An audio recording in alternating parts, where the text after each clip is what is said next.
J'ai un grand pouvoir et je m'en sers pour protéger mes amis. Tu l'avais pas vu venir, ça, hein? Sonic. Qu'est-ce que je peux dire?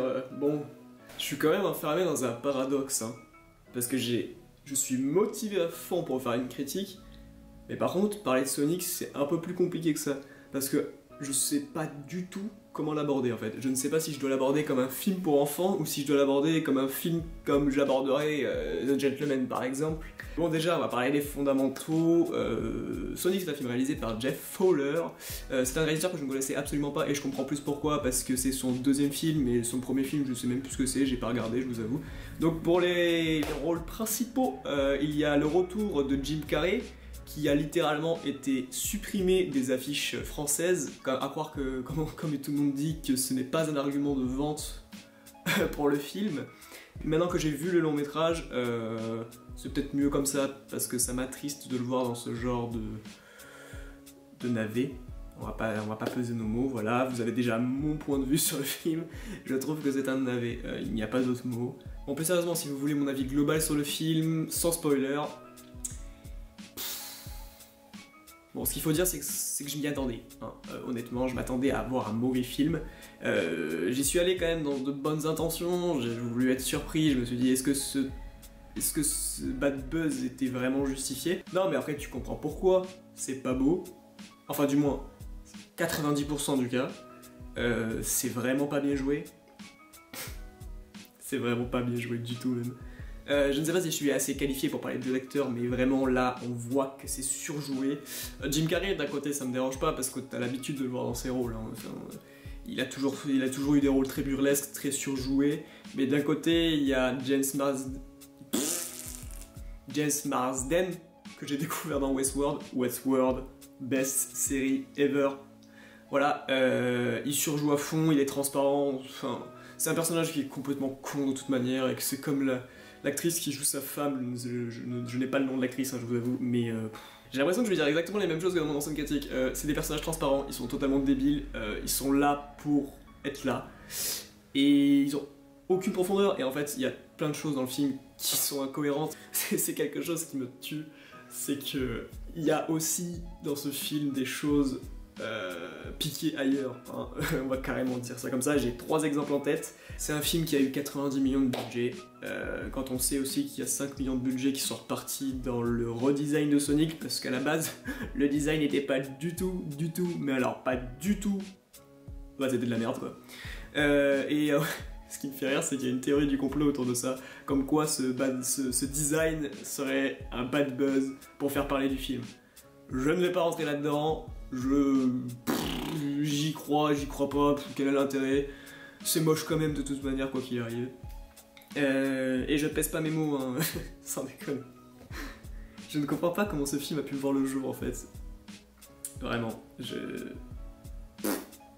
Le film c'est un mix entre de la 3D et de la prise de vue réelle, voilà. Mais... pour faire un avis rapide, vraiment rapide, parce que j'ai envie de passer à la version, j'ai envie de passer à la partie spoil, parce que comme ça je pourrais bien expliquer ce que j'ai envie d'expliquer. Mais vraiment, je suis sorti de la salle en fait énervé, parce que j'aime pas cette sensation en fait de savoir que tu vas voir de la merde, mais que tu ressors en fait avec cette sensation de t'as vu pire que ce que tu attendais. Je ne sais pas si je me suis fait comprendre, mais vraiment j'avais les boules en sortant du cinéma parce que j'ai encore lâché 10 € pour voir de la merde. C'est pour ça d'ailleurs à noter que je ne vais pas aller voir Bird of Prey, sachez-le, j'attendrai qu'il sorte en DVD. Il faut que je vous avoue quelque chose. Après l'intro du film qui doit durer 5 minutes, j'ai eu un fou rire. Je me suis foutu de la gueule du film dès les premières 5 minutes et je savais déjà que c'est annoncé.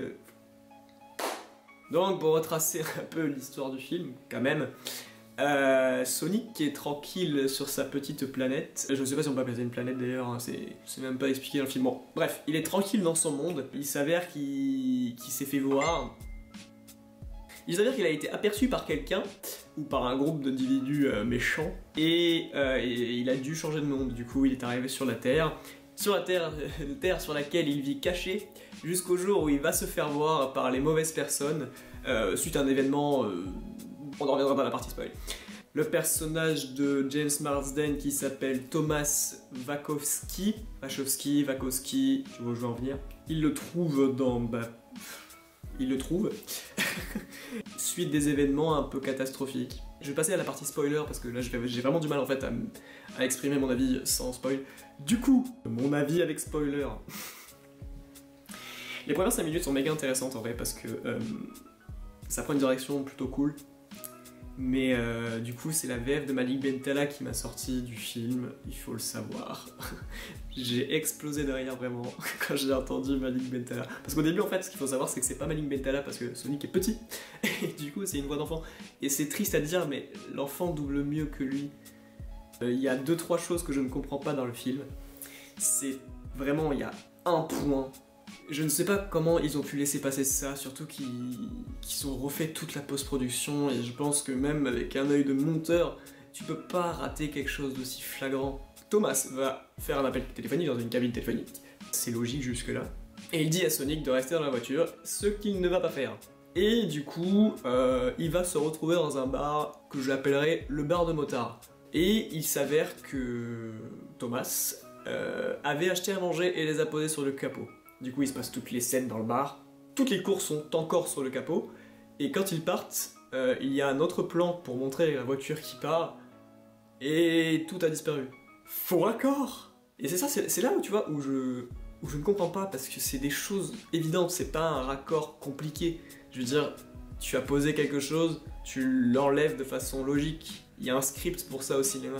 Deuxième point, et ça c'est vraiment très très grave, Sonic, pendant tout le film, il cherche ces anneaux qu'il a fait tomber malencontreusement sur le toit de la tour de San Francisco. Donc il fait tomber ces anneaux tout en haut de cette tour. La façon dont ils y arrivent, c'est un peu bizarre aussi, c'est tout un délire encore une fois. Il y a une scène, je crois que c'est vraiment la seule scène qui m'a fait rire, c'est justement quand Sonic est dans le sac où vraiment les deux personnages, Tom Wachowski et sa femme, et quand ils ont Sonic dans le sac, en fait, ils passent un peu pour des kidnappeurs d'enfants. Voilà, donc c'était la seule scène vraiment que j'ai trouvé plutôt drôle. Où j'en étais. Oui, le sac d'anneaux. Du coup, ils arrivent à cet endroit précis, c'est-à-dire en haut de la tour de San Francisco, comme je l'ai dit. Ils trouvent le sac d'anneaux, mais après, le sac d'anneaux se téléporte. Je m'explique. Il y a du coup Eggman qui attaque Sonic. D'ailleurs, cette scène aussi complètement what the fuck. Je change de sujet, désolé. Où Sonic est en vitesse supersonique. Et du coup, tout est au ralenti, sauf Eggman qui arrive à appuyer sur son bouton pour accélérer et pour aller à la vitesse de Sonic. Je comprends pas, tout est ralenti sauf le doigt d'Eggman. Enfin, la logique là-dedans aussi, elle est incompréhensible. Du coup, pour revenir au sac d'anneaux, il le récupère, il a tout un problème avec Eggman, et pendant la séquence, en fait, il disparaît. Vraiment, il disparaît de la circulation comme si, en fait, tout ce cheminement dans le film pour aller récupérer ce sac d'anneaux, eh ben, il n'existe plus. Et on le retrouve en plus dans la séquence d'après, où ils reviennent dans la ville, et du coup, c'est Tom qui le retrouve par terre, au milieu de la rue.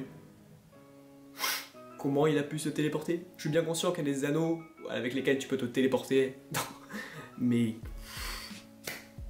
Ce que j'ai compris dans le film, il faut voir le lieu pour te téléporter. Je ne pense pas qu'un anneau, un objet, puisse penser à l'endroit où il veut aller. Voilà, c'est là où je veux en venir, c'est que la cohérence dans ce film, elle est perdue. Je sais pas où elle est passée, il n'y a pas de cohérence. Tout à l'heure, je parlais d'idées piquées dans d'autres films.